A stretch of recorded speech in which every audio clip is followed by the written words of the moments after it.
बहुत कम टाइम के अंदर साइंस का पूरा दर्शन मैं करवा दूंगा और ये बहुत इंपॉर्टेंट वीडियो आप लोगों के लिए होने वाला है। दोस्तों ऐसा ही वीडियो आप लोगों को अगर साइंस 2 का चाहिए तो नीचे around 2000 like and 2000 comment science 2 पूरा जिद कर दो गाइस, जिससे मैं परेशान हो जाऊं। परेशान नहीं है तो प्यार है भाई, आपका प्यार इतना मिल जाए कि मैं साइंस 2 का भी ऐसा स्पेशल वीडियो लेके आ जाऊं। और ये वीडियो बहुत ज्यादा स्पेशल और इंपॉर्टेंट होने वाला है गाइस आप लोगों के लिए। दोस्तों कल संडे के दिन 7:30 बजे दंगल 3.0 लॉन्च होने वाला है। बट गाइस आप सभी को अगर डिस्क्रिप्शन में जो नंबर दिया उस पर आपने पहले ही कॉल करके अपना सीट डन करके रखा तो प्री लॉन्चिंग का जो प्राइस है उसी प्राइस में आपको सब चीजें मिल जाएगा इस और बहुत बेहतरीन तरीके से। अगर वहां आपने कर लिया बोर्ड एग्जाम का टेंशन खत्म, तो भाई नंबर डिस्क्रिप्शन में दिया होगा, पहले ही कंफर्म कर लो। समझ में आ रहा है? तो चलो स्टार्ट करते हैं साइंस 1। देखो दोस्तों साइंस 1 के अंदर मैं लाइन वाइज एक एक चीज आपको बताते जाऊंगा, बस उसको सुनते जाओ। और मैं आप लोगों को रिक्वेस्ट करूंगा कि टेक्स्ट बुक मेरे साथ ही निकाल लो, टेक्स्ट बुक मेरे साथ निकाल लो एंड पेन। अगर चाहिए वीडियो पहले पॉज कर लो, पहले टेक्स्ट बुक लेके आओ और पेन लेके आओ, डायरेक्ट बस सुनो मत। चलो चलो चलो सबसे पहले एक एक करके स्टार्ट करते हैं गाइस।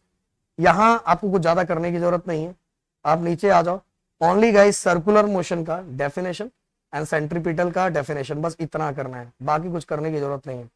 इसके बाद गाइस केपलर बाबा का first law, second law, third law, first law, second law, third law, बस इतना कर लो, हो गया। इसके बाद गाइस यूनिवर्सल गैस कांस्टेंट बोल रहा हूँ क्योंकि ये इसके अंदर क्या बोलते हैं 12th का भी लेक्चर लेके आ रहा हूँ ना फिजिक्स का। तो Newton universal law of gravitation guys ये लॉ, और इतना नहीं लिखना है भाई, मैं बता रहा हूँ ना, इसीलिए तो भाई मैं बता रहा हूँ, इसलिए तो हमारे सेशन बहुत इंपॉर्टेंट है। कितना एग्जाम पॉइंट ऑफ व्यू जरूरी है, बस उतना, बहुत ज्यादा लिख के भी आपको मार्क्स नहीं मिलता, जितना पूछा गया बस उतना ही लिखना रहता है। तो ये डायग्राम के साथ ही ये इक्वेशन अगर आपको आता है, इस इक्वेशन को देख के गाइस आप स्टेटमेंट बना सकते हो, तो भाई ये भी बहुत जरूरी है। अब चलते हैं ऊपर ऊपर ऊपर ऊपर ऊपर ऊपर एंड साथ में गाइस ये जो यूनिट दिया हुआ है ये वाला पार्ट ये भी आपको पढ़ के रखना है। अब चलते हैं आगे आगे आगे आगे आगे आगे आगे और आगे आ जाओ, आगे आ जाओ, आगे आ जाओ, आगे आ जाओ, आगे आगे और आगे आगे आगे आगे आगे आगे। हाँ गाइस ये variation in g guys total 3 part दिया। अब इसमें देख के आप डर जाओगे सर ये इसमें change along the surface of earth, change with the height, depth, तीनों जो टॉपिक दिए हैं आपको देख के बहुत डेंजर लगेगा, पर मैं बोलना चाहूंगा कि मैंने ग्रेविटेशन का वीडियो बनाया है, बस वो देख लो, उसमें जितना पॉइंट्स मैंने बताया बस उतना पढ़ना है, उससे ज्यादा पढ़ने की जरूरत नहीं, इतना ज्यादा याद रखने की जरूरत नहीं, इतना एग्जाम में पूछा ही नहीं जाता। चलो और गाइस ये बॉक्सेस भी आपको पढ़ के रखना बहुत जरूरी है। ये अब चलो फटाफट फटाफट डेप्थ देखो, चेंज विद द डेप्थ। इसके बाद गाइस मास और वेट के बीच में डिफरेंस ये याद रखना है, और वेट का डेफिनेशन भी आप याद रखो। अब आ जाओ फ्री फॉल का डेफिनेशन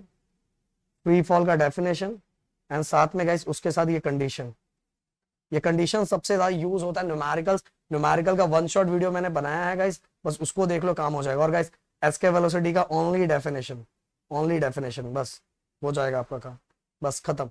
इतनी चीजें आपको साइंस 1 के लिए करना है, तो साइंस 1 का पूरा दर्शन मैंने करवा दिया। अब साइंस 2 की डायरेक्ट मैं बात करूंगा ट्राइड्स का सबसे पहले डेफिनेशन एंड डोबेरान लॉ क्या है उसका वो लॉ। इसके बाद गाइस एक एग्जांपल आपको याद रखना है क्योंकि एग्जांपल से रिलेटेड क्वेश्चंस पूछा जाता है, तो आपको पता रहना चाहिए। चलो इसके बाद गाइस न्यूलैंड, डायरेक्ट बोलूंगा न्यूलैंड लॉ आपको पता रहना चाहिए, और न्यूलैंड लॉ के साथ ही वो उस लॉ ऑफ ऑक्टेट के फीचर्स क्या है, उनके टेबल के फीचर्स क्या है, ये थोड़े बहुत याद होने चाहिए।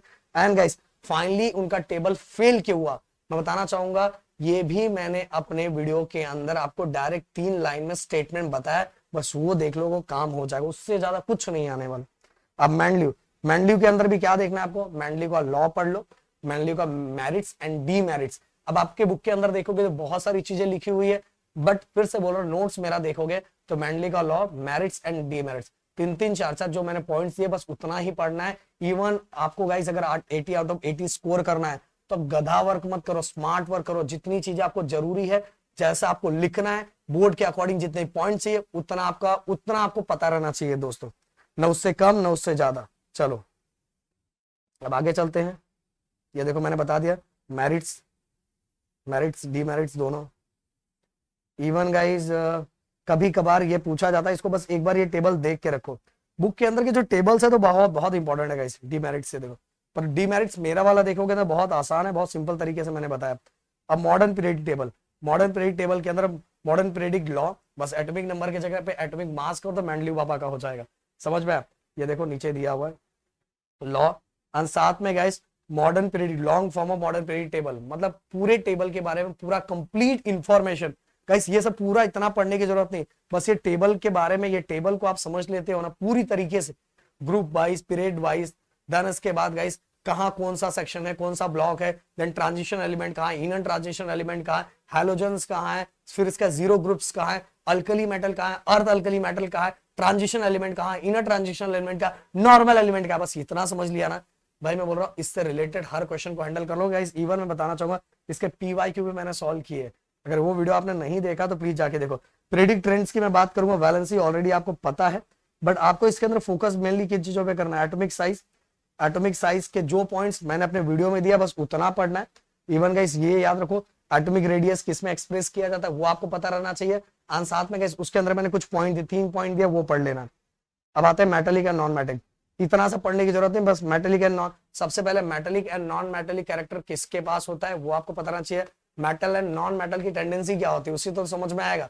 वो समझ में आने के बाद ये point along the periods, along the periods and along the groups, बस ये याद कर लो, ये चैप्टर भी खत्म हो जाएगा। अब चलो अगला, बाकी बाकी कुछ करने की जरूरत नहीं है, चलो चलो चलो चलो आगे बढ़ो आगे बढ़ो आगे। हाँ, केमिकल रिएक्शन, केमिकल रिएक्शन के अंदर तो गाइस मैं डायरेक्ट बोलूंगा, केमिकल रिएक्शन जितने भी टाइप्स ऑफ केमिकल रिएक्शंस है, पहले केमिकल रिएक्शन का डेफिनेशन, देन चारों जो टाइप्स है उनका डेफिनेशन, उसके साथ एक एक एग्जांपल्स, चलो मैं नीचे बताते जाता हूँ। ओके गाइस, ये फिजिकल चेंज, ये जो फेनोमेना दिया है ना इसको भी पढ़ के रखो, ये भी एग्जाम्स में पूछा जाता है, समझ में? अब और मैंने जो बताया कि एक्सपेरिमेंट बुक के अंदर आपको जो एक्सपेरिमेंट है ना दोस्तों, वो एक्सपेरिमेंट को आपको पढ़ के रखना चाहिए कि इसके अंदर कौन से रिएक्टेंट यूज किए, प्रोडक्ट कौन सा फॉर्म हो रहा है एंड कौन सा रिएक्शन हो रहा है, क्योंकि इससे रिलेटेड क्वेश्चन बहुत बार पूछा गया और बच्चे बोलते हैं बाहर से आया। हाँ, यूएस और चाइना से आया था ना, जैसे कोरोना आया था, ऐसा कुछ नहीं है भाई। केमिकल इक्वेशन, केमिकल इक्वेशन का भी डेफिनेशन है, आप याद रखो, बाकी ज्यादा कुछ याद करने की जरूरत है। राइटिंग ए केमिकल इक्वेशन, अब writing a chemical equation guys बहुत इनके पॉइंट्स याद रखना बहुत जरूरी है, क्योंकि गाइस इवन रिएक्शन लिखने के टाइम आपको काम आने वाला है, एंड कभी कभार इससे रिलेटेड क्वेश्चंस रूल्स लिखने के लिए आ जाता है। अब आप बुक में देखोगे तो बहुत सारे पॉइंट्स दिए हैं, मैंने जो चैप्टर बनाया है लिखो केमिकल रिएक्शन गिरी टू वन शॉट, उसके अंदर मैंने एकदम सिंपल तरीके से पॉइंट्स बताया, बस वो पॉइंट याद कर लो, बस उतना एग्जाम में लिख देना, पूरे मार्क्स मिलेंगे। तो ये आपको याद रखना बहुत जरूरी है। इसके बाद आगे आगे आगे आगे आगे ये सब छोड़ो, ये सब छोड़ो, आगे types, types 4 types, combination reaction, सभी reaction, combination reaction, displacement reaction, decomposition reaction, double displacement reaction, ये देखो डिकम्पोजिशन रिएक्शन। और इसको याद कैसे करते हैं ना, इसका भी तरीका मैंने आपको बताया है, और मैंने बोला देखो एक्सपेरिमेंट को, जितने बुक में एक्सपेरिमेंट दिए ना, सबके रिएक्टेंट प्रोडक्ट ऑन कौन से रिएक्शन के बेसिस पे दिया है, जैसे यहाँ डायरेक्टली लिखा है डिकम्पोजिशन, तो आपको ये थोड़ा पढ़ के रखोगे तो एग्जाम में आया तो आपको डायरेक्ट रिसर्च करने की जरूरत नहीं पड़ेगी। डिस्प्लेसमेंट रिएक्शन, इसका डेफिनेशन और एक एक रिएक्शन आपको पता रहना चाहिए, फिर डबल डिस्प्लेसमेंट रिएक्शन, इसका डेफिनेशन एंड साथ में एक एक reaction. Exothermic endothermic reaction guys, even exothermic endothermic आपको पहचान में भी आना चाहिए। एंडोथर्मिक जिसमें हीट एब्जॉर्ब होता है, एक्सोथर्मिक जिसमें हीट इवॉल्व होता है, इसको पहचानने का भी तरीका मैंने दिया। कभी कभार एक रिएक्शन दे दिया जाता है और आपसे पूछा जाता है बताओ इसमें एक्सोथर्मिक कौन सा है, एंडोथर्मिक कौन सा है, तो कैसे तरीके से पहचानते हैं वो भी मैंने बताया हुआ है, तो गाइस वो जानना आपको जरूरी है। कौन कौन से factors rate of chemical reaction पे इफेक्ट करते हैं वो आपको पता रहना चाहिए। Rate of reactant, size of the particle. अब गाइस इसमें बहुत सारी चीजें लिखी है, बच्चे देख के डर जाते हैं, टोटल पांच फैक्टर है, बट गाइस इतना पढ़ने की जरूरत, फैक्टर आपको लाइन वाइज याद होना चाहिए, पांचों फैक्टर का मेन हेडलाइन याद होना चाहिए, और उसके अंदर इतना लिखने की जरूरत नहीं है।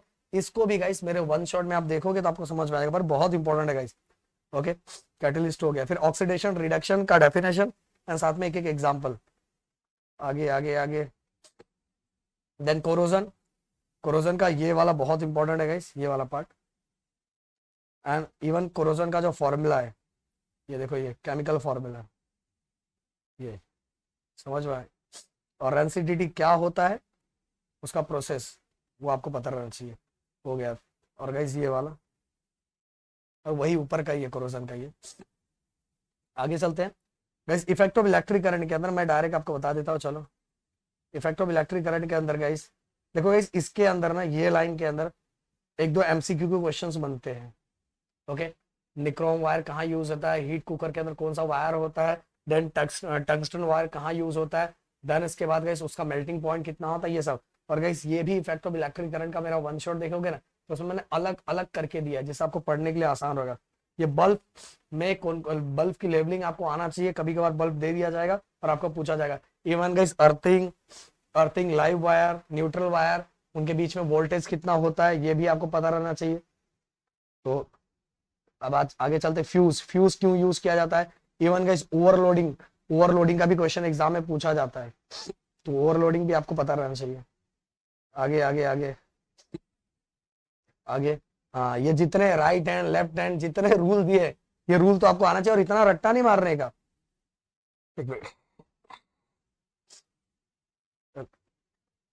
सोलोनाइट बस समझ के रखो डायग्राम इसका।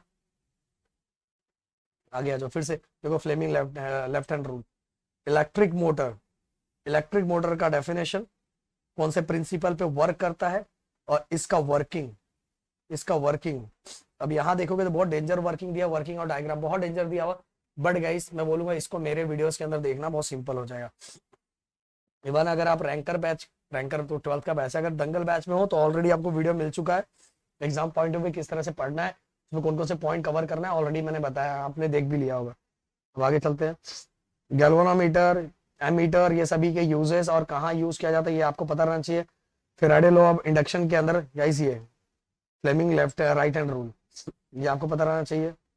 एसी एंड डीसी, कभी कभार एक ग्राफ दे दिया जाता है और आपसे पूछा जाता है कि इसमें एसी और डीसी की लाइन कौन सी है, तो जो डायरेक्ट बाय डायरेक्ट है वो है हमारा डायरेक्ट करंट, जो फ्लक्चुएशन हो रहा है वो अल्टरनेट करंट, कम ज्यादा फ्लक्चुएट हो रहा है।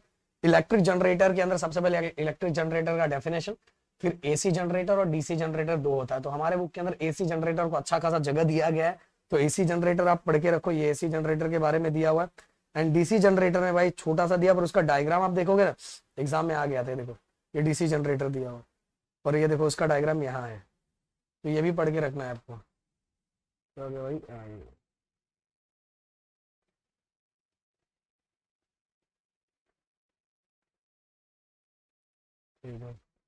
बुक गायब हो गई, एक मिनट बुक खोल ले। हाँ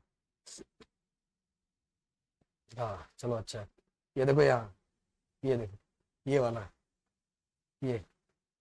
अब आगे चलते हैं, फिफ्थ, हीट।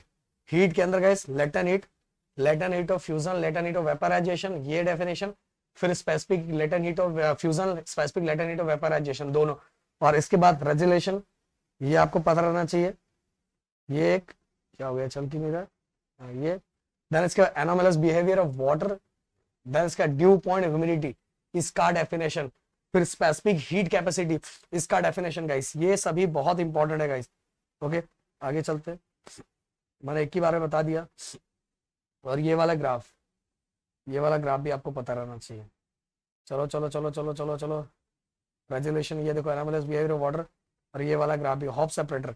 हॉप सेपरेटर बस समझ के रखो, उससे रिलेटेड क्वेश्चन पूछा जाएगा कि टेम्परेचर कहाँ ज्यादा है कहाँ कम है, फ्रीजिंग मिक्सचर कौन सा है, ये सब चीजें पूछा जाएगा आपसे।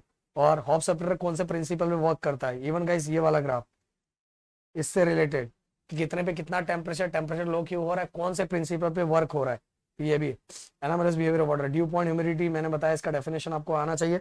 सैचुरेटेड अनसैचुरेटेड का डेफिनेशन आना चाहिए।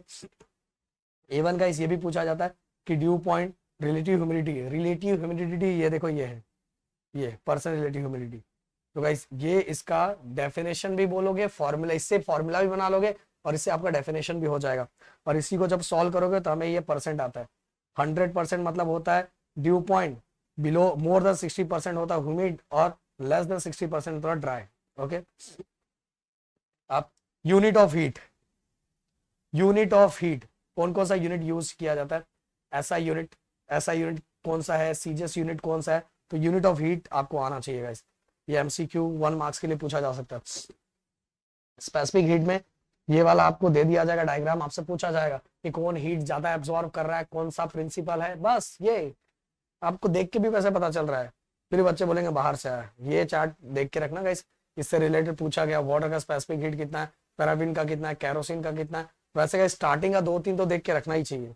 चलो आगे, हीट एक्सचेंज। हीट एक्सचेंज क्या होता है, और साथ में गाइस मिक्सिंग मेथड, कैलोरीमीटर, ये वाला। ओके, ये आपको याद रखना बहुत जरूरी है। चलो चलो चलो चलो चलो चलो चलो चलो चलो, अब 6 चैप्टर। 6 चैप्टर में सबसे पहले रिफ्रैक्टिव इंडेक्स का डेफिनेशन, ये वाला। देन इसके बाद गाइस ये बॉक्स बहुत इंपॉर्टेंट है, इसके अंदर इमर्जेंट रे बहुत बार पूछा गया है, तो ये आपको पता रहना चाहिए। Law of refraction, refraction, okay, इससे रिलेटेड। देन इसके बाद रिफ्रैक्टिव इंडेक्स, उतना रिफ्रैक्टिव इंडेक्स का ये वाला बॉक्स बहुत इंपॉर्टेंट है। एयर का कितना, आइस का कितना, वाटर का कितना, एटलीस्ट इतना आपको पता रहना चाहिए, अल्कोहल तक। कभी कभार ये पूछा जाता है। देन इसके बाद गाइस अगला ये ये reflection of light in different medium. Rare to denser में क्या होगा, डेंसर टू रेयर में जाएगा तो क्या होगा। एंड सीधे स्ट्रेट लाइन में दोनों बाउंड्रीज के बिटवीन, अगर दो मीडियम के बीच में अगर स्ट्रेट लाइन में अगर ट्रेवल कर रहा है तो क्या होने वाला है, ये कंडीशन। ये दोनों चीज आपको पता रहना चाहिए। ट्विंकलिंग ऑफ स्टार के अंदर, वाई स्टार ट्विंकलिंग, स्टार क्यों टिम टिम करते हैं, उसका reason. Even guys mirage, okay, mirage, mirage क्या होता है वो आपको पता रहना चाहिए। फिर इसके बाद guys why planet do not twinkle, planet क्यों ट्विंकलिंग नहीं करते, ये। और इवन स्टार अपने एक्चुअल पोजीशन पे क्यों दिखाई नहीं देता, एपरेंट पोजीशन पे क्यों दिखाई देता है, ये सभी का रीजन एक ही है, refraction of light. But guys मैंने अपने वीडियो के अंदर पॉइंट वाइज समझा है, जैसे आपको समझना बहुत आसान रहेगा, तो वो आप देख सकते हो। इवन सनराइज सनसेट से रिलेटेड भी क्वेश्चन है कि सनराइज 2 मिनट पहले क्यों दिखाई देता है, सनसेट हो गया फिर भी हमें 2 मिनट तक क्यों दिखाई देता है। ओके, इससे रिलेटेड भी क्वेश्चन बनता है। डिस्पर्शन ऑफ लाइट के अंदर only definition, only definition. Okay, फिर पार्शियल का definition, then total internal reflection का डेफिनेशन। इवन गाइस इसके अंदर जो क्रिटिकल एंगल है उसका भी डेफिनेशन आपको आना चाहिए, क्रिटिकल एंगल। बट बोलूंगा इसके लिए भी मेरा एक ही वीडियो काफी है। एक वीडियो के अंदर मैंने ये पूरा प्रोसेस भी समझा दिया है, और इवन प्रोसेस के साथ ये तीनों डेफिनेशन का भी काम हो जाएगा। और रेम्बो, रेम्बो किस तरह से फॉर्म होता है, ये कैसे नेचुरल फेनोमेना है, ये आपको पता रहना चाहिए, और इसके अंदर कौन कौन सा नेचुरल फेनोमेना होता है। ओके, चलो आगे, अगला 7 चैप्टर लेंसेस। लेंसेस की बात मैं डायरेक्ट एक ही करूंगा गाइस, ये वाला ये आपको पता रहना चाहिए, ये कौन सा है, ये कौन सा लेंस है, ये कौन सा लेंस, ये कौन सा लेंस, ये आपको पता रहना चाहिए। इवन गाइस ये सभी का definition, centre of curvature, radius of curvature, principal axis, optical centre, principal focus, यहाँ बहुत अजीब दिया हुआ है। फिर से बोल रहा हूँ लेंसेज के लिए मेरा नोट्स, अगर आपके पास आप डेंगल बैच में हो तो मेरा नोट्स देख लो, एक झटके में पढ़ लोगे। इवन वन शॉट जो मेरे यूट्यूब चैनल पे दिया उसमें भी देख लोगे तो काम हो जाएगा। अब रे डायग्राम, रे डायग्राम ये वाला, ये तीनों image formed by convex lens, ये भी एग्जाम में पूछा जाता है, हो सकता है दे दिया जाए और आपको रूल लिखने के लिए बोला जाए। इवन ये अगर जिन बच्चों से हो सके तो इसको भी पढ़ के रखो कि अगर इन्फिनिटी पे तो इमेज कहाँ बनेगा, साइज ऑफ इमेज क्या होगा, नेचर क्या रहेगा। पर अगर जिन बच्चों से नहीं हो पाता वो नहीं रखेंगे तो भी चलेगा, पर जिनसे हो पाता है वो जरूर पढ़ के रखे। आगे साइन कन्वेंशन बहुत इंपॉर्टेंट है, इसको पढ़ के रखना। लेंस फॉर्मूला, अगली बार जो मिरर फॉर्मूला था बस यहाँ प्लस कर दो, लेंस फॉर्मूला हो जाएगा। देन इसके बाद मैग्निफिकेशन, ये दोनों फॉर्मूले पढ़ के रखना बहुत जरूरी है। पावर ऑफ लेंस, इससे रिलेटेड न्यूमेरिकल्स भी आता है। Power of lens, power of lens का यूनिट डायरेक्टर, फिर कॉम्बिनेशन ऑफ लेंसेस। ओके, अब आई का गाइस इमेज किस तरह से फॉर्म होता है, ये आई का डेफिनेशन, साथ में इसका वर्किंग, ये दोनों आपको। मायोपिया, हाइपर माइट्रोपिया जो दोनों डिसीज है, ये डिसीज तो बहुत अच्छी तरीके से करके रखो भाई, बहुत अच्छी तरीके से। अगर आपको डाउट है तो मायोपिया सर्च करो, मायोपिया और गिरी ट्यूटोरियल लिखो, हाइपर माइट्रोपिया गिरी ट्यूटोरियल लिखो।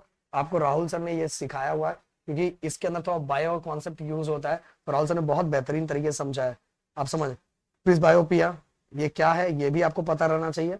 एंड साथ में गाइस लास्ट में नीचे आते uses of convex lens, simple microscope, compound microscope, then telescope. अब इसके अंदर बहुत सारी चीजें लिखी हुई है, क्या इतना सब पढ़ना, नहीं भाई इतना सब नहीं पढ़ना है, इसमें से बस गिने चुने लाइन पढ़ने हैं जो गाइस मेरे नोट्स और मेरे वीडियोस के अंदर आपको मिलेंगे, बस वो भी कम। Optical instrument, persistence of vision क्या होता है ये आपको पता रहना चाहिए, बस खत्म हो जाए, क्योंकि वो भी डिफाइन करने के लिए आ सकता है। फिर इसके बाद गाइस मेटलर्जी। देखो अब मेटलर्जी एंड कार्बन कंपाउंड के बारे में तो डायरेक्ट एक ही बात बोलूंगा, कार्बन कंपाउंड के अंदर जो भी बॉक्सेस दिए हुए हैं, जितने भी बॉक्सेस हैं, उन बॉक्सेस की आपको प्रैक्टिस करके रखना है, उन्हीं से रिलेटेड एग्जाम में क्वेश्चन पूछा जाएगा, इवन साथ में उसका पीवाईक्यू। एंड दोस्तों 8, 9 और जो लास्ट चैप्टर है 10th चैप्टर है स्पेस मिशन, उसके बारे में डायरेक्ट स्ट्रेट फॉरवर्ड एक बात बोलूंगा, स्पेस मिशन जो आपका लास्ट वाला चैप्टर है, इसको गाइस आप सभी को ना ओनली 21 के क्वेश्चंस करने चाहिए, आपका काम हो जाएगा। एंड गाइस देखो मैंने जो अभी बताया, थोड़ा नीचे आ जाता हूं, देखो इसके अंदर ये जितने बॉक्सेस है, बॉक्सेस को सबसे पहले पढ़ के रखना है। इवन इन बॉक्सेस के बाद कुछ डेफिनेशंस भी है कि नेचुरल मैक्रोमोलिक्यूल्स क्या होता है, मैन मेड क्या होता है, पॉलीमर्स क्या है, ओके कोपॉलीमर्स क्या है, ये सभी डेफिनेशन आपको पता रहना चाहिए। और ये भी गाइस मैंने बोला बस मेरा एक वीडियो ना आप लोगों के लिए, पॉलीमर और पॉलीमराइजेशन क्या है, बहुत सिंपल है, बहुत हद से ज्यादा सिंपल है। और इसके अंदर गाइस, इसके अंदर के जो एक्सपेरिमेंट है ना, उससे रिलेटेड एग्जाम में क्वेश्चन पूछा जाता है। अब मेटलर्जी, मेटलर्जी का वीडियो अभी मेरा चल रहा है, बहुत सारे बच्चे देख रहे हैं। अगर आपने मेटलर्जी का वीडियो नहीं देखा तो प्लीज देखना, बहुत प्यार से बनाया है, बहुत कम टाइम के अंदर जो चाहिए एग्जाम पॉइंट है वो सभी चीजें मैंने उसके अंदर बताई है। मुझे लगता है 15 to 20 मिनट्स के आसपास का वीडियो है, वो सर्च करो मेटलर्जी गिरी ट्यूटोरियल, बस काम हो जाएगा। भाई पेपर इतना डिफिकल्ट नहीं आता, पेपर बहुत सिंपल आता है, बस चीजों को आइडेंटिफाई करके उस पर मेहनत करने की जरूरत है। तो मिलते हैं नेक्स्ट वीडियो में, thank you so much guys, जय हिंद एंड जय महाराष्ट्र।